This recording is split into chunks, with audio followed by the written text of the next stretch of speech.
Les habla Alejandro Cuevas Sosa. Me encuentro en Ciudad de México el 20 de mayo de 2025. En esta ocasión, 70ª presentación de esta serie,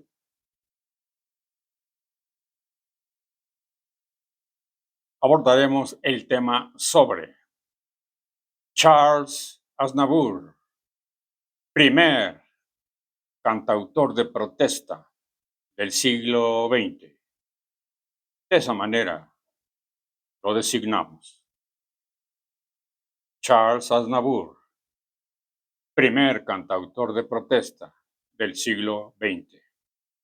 Recordemos que las citas van entre comillas, que neuromentego alude a cerebro, pensamientos y ego. Que vio colapsar se refiere a fallecer, que las bioescenas y bioimágenes de la comunicación bioenergemal se forman en la función biointerfacemal del cerebro de la persona en comunicación bioenergemal o biocomunicación, en este caso Ruth, que universo, unidad, por último, alude a los universos biomaterial, biointerfacemal y bioenergemal juntos. Comencemos. Los datos acerca de Charles Aznavour los obtuve de 3 artículos de la página web de Milenio Diario del 1 y 2 de octubre de 2018 y del 24 de abril de 2015. Invitamos al bioenergema de Eduardo Antaramian Arutumian, con quien nos biocomunicaremos más adelante, y al de Charles Aznavour, de quien se dijo que cantaba sin temor. Charles Aznavour, de origen armenio, el cantante francés más conocido en el extranjero, falleció el 1 de octubre de 2018. Parecía rejuvenecer cada vez que cantaba. En sus inicios, estando de prueba como cantante, sin embargo, cuando dio su presunto último concierto, lo reprobaron en los 2 primeros intentos, en la sala Alhambra de París, pues la crítica no lo aceptaba, dio el concierto de la última oportunidad y cantó Ya me vi. Y esa noche sacudió la opinión colectiva al cantar sobre las ilusiones perdidas de un artista. Se atrevió a cantar el amor tal y como lo sentimos, como lo hacemos, como lo sufrimos, dijo de él Chevalier, fallecido en 1972. ¿Cuáles eran sus desventajas?, se preguntaba. Mi voz, mi estatura, 1.60 metros, mis gestos, mi falta de cultura y de instrucción, mi franqueza, mi falta de personalidad. Los profesores me aconsejaron no cantar, pero cantaré, aunque me desgarre la glotis, escribió en su autobiografía. Aunque no había compuesto ninguna canción famosa en los últimos 30 años, Aznavour mantuvo intacta su leyenda sobre el escenario, actuando en las salas más famosas del mundo, como una respuesta para quienes no le veían futuro alguno y que murieron hace mucho tiempo, mientras que yo sigo aquí, afirmaba. Participó, además, en múltiples películas. No soy viejo, sino mayor. No es lo mismo, bromeaba Aznavour. Es cierto, yo soy parte de ese pueblo muerto sin sepultura. Mi padre, de origen ruso, y mi madre, de origen turco, que pudieron escapar a la tormenta, tuvieron la oportunidad de hallar refugio en Francia. No ocurrió lo mismo con el 1,5 millones de armenios que fueron masacrados, degollados y torturados, en el que fue el primer genocidio del siglo XX. Los gobiernos turcos que sucedieron a los verdugos de 1915 practicaron por décadas un negacionismo de Estado. Durante años el crimen fue considerado como pagado. Hubo que esperar a 1980 para que las naciones comenzaran a reconocerlo a media voz. Primero lo hizo el Parlamento Europeo en 1987.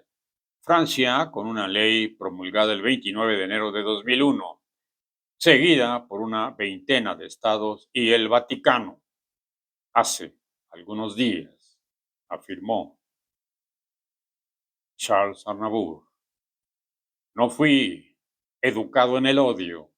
El resentimiento no ha sido parte de mi universo, a diferencia del pueblo turco, educado en la negación. Quiero tener confianza en la juventud de ese país y en el pueblo que amo.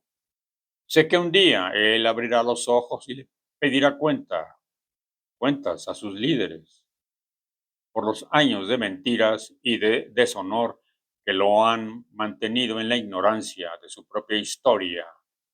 Como descendiente de las víctimas y sobre todo como personaje público, siento que una responsabilidad particular me incumbe. Cargo el peso de su infinito sufrimiento. Los muertos están sin defensa. Un mandato moral me une a ellos y creo que es deber de cada armenio preocuparse por ellos. Soy yo, pero también es usted, ya que como Auschwitz, es la humanidad la que también fue asesinada. ¿Por qué el joven gobierno turco otomano cometió ese acto innoble? ¿Por qué masacró a toda esa gente? ¿Podría el primer ministro Recep Erdogan decirnos una palabra verdadera al respecto? Tanto o más cuanto que la lógica de la hostilidad hacia los armenios continúa haciendo estragos 100 años después. Las mujeres de Armenia sufren actos de violencia o abusos psicológicos y sexuales de manera desproporcionada tanto en el seno de la familia como en el lugar de trabajo. Esto las convierte en víctimas de discriminación y por tanto de una violación de sus derechos humanos.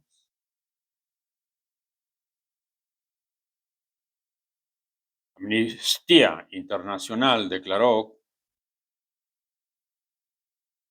que en Armenia las mujeres sufren en silencio.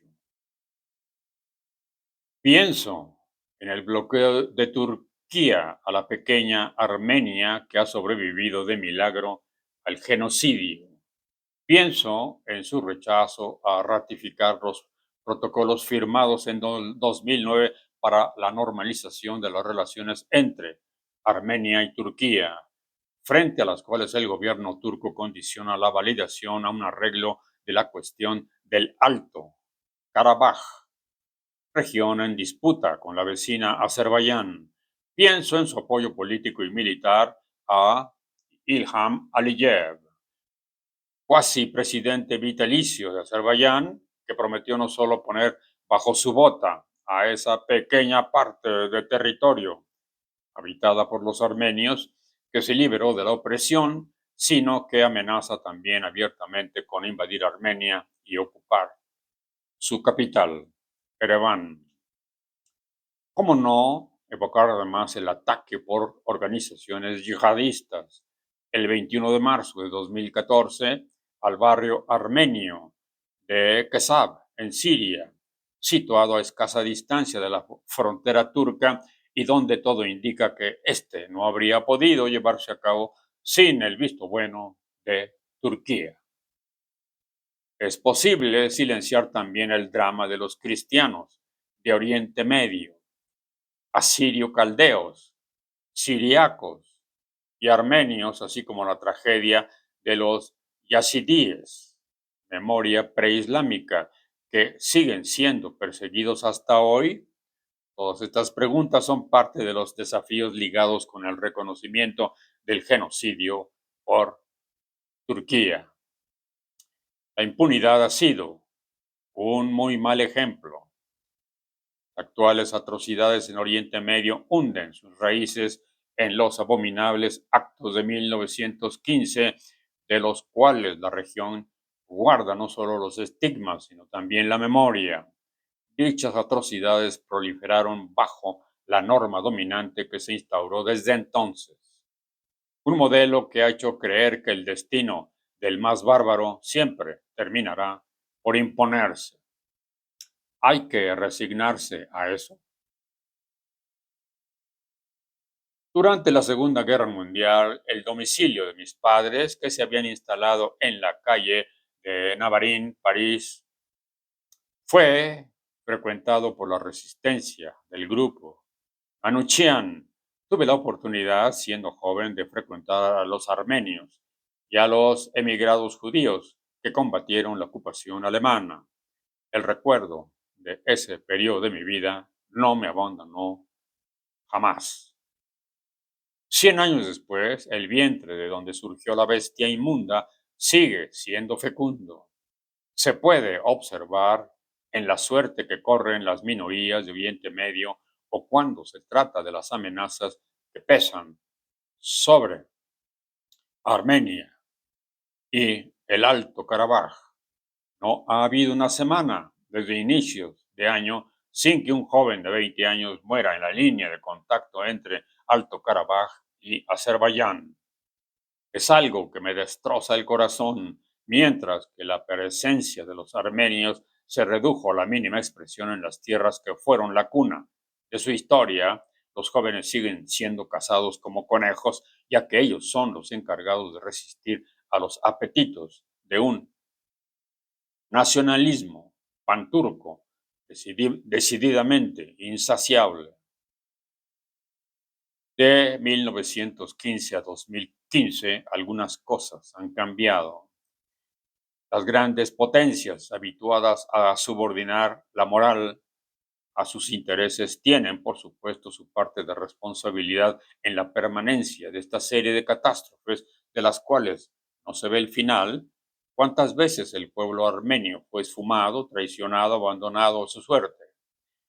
Los vendedores de armas se han convertido hoy en los mejores amigos de la petrodictadura azerbaiyana, cuyo presupuesto militar equivale él solo al Producto Interno Bruto de la pequeña Armenia.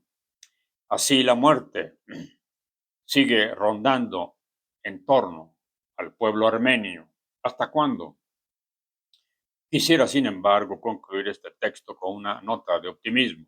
Un sondeo internacional hecho a pedido del Memorial de la Shoah, Holocausto Judío, reveló que casi 33% de los turcos de 18 a 26 años apoyan que se reconozca el genocidio armenio. Considerando los tabúes del país, la cifra incita a la confianza y conforta en mi respeto por el pueblo turco, al cual no se trata de señalar con el dedo por un crimen que no cometió. La encuesta me ha dejado entrever que tal vez un día esa región del mundo será como la familia Nabur, que cuenta con cristianos, judíos y musulmanes a quienes amo con el mismo amor. Pongo a soñar, pero la realidad de una actualidad sombría termina generalmente por imponerse. Puede ser que este triste aniversario es la primera vez en la historia que se conmemoran los 100 años de un genocidio, haga avanzar las conciencias. Es por eso también, al parecer, que sirven las conmemoraciones. Las canciones de Charles Aznavour se mantienen gracias a la mezcla de elegancia y de emociones que, sin duda, forman una estrategia de sinceridad.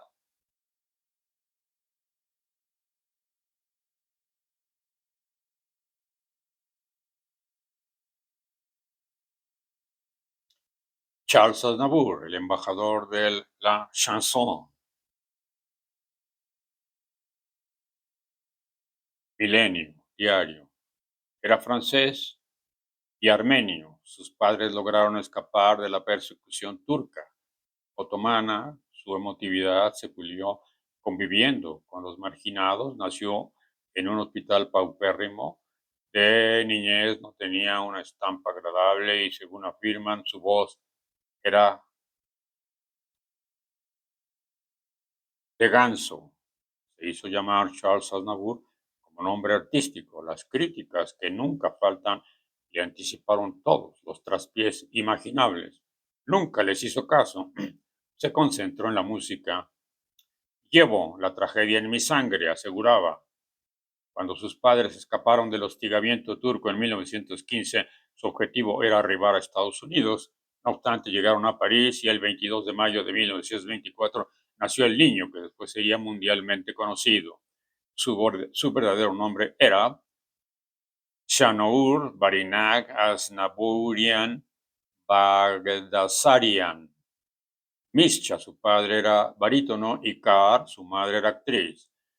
En el bar al que acudían, las canciones emotivas de Mischa provocaban lágrimas en algunos parroquianos, y en el niño también se despertó la pasión musical con base en las añoranzas de sus padres, las que le inculcaron su apego a Armenia y el anhelo por vindicar al país que poblaba sus sentimientos y recuerdos paternos.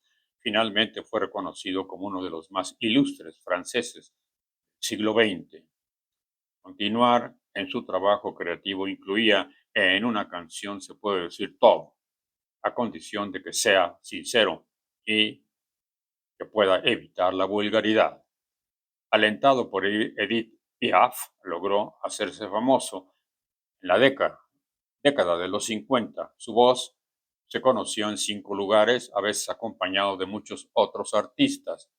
De las casi 1000 canciones que compuso, logró vender varios millones de discos, pero lo distingue la composición de Venecia, Sin ti, con letra de François Dorian y música de Aznavour. La melodía surca las aguas de Venecia. Sus creaciones conllevan la elegancia y emotividad propia de la sinceridad. No tiene miedo de cantar, dijo el maestro Manuel Cuadros Bar, quien afirmó que un cantante nunca debe limitar sus emociones. Hay que tener un cierto coraje para atreverse a confesar los sentimientos disueltos y potenciados en la música. Comunicación Bioenergemal del 13 de junio de 2024. Invitamos al bioenergema de Eduardo Antaramián Arutumián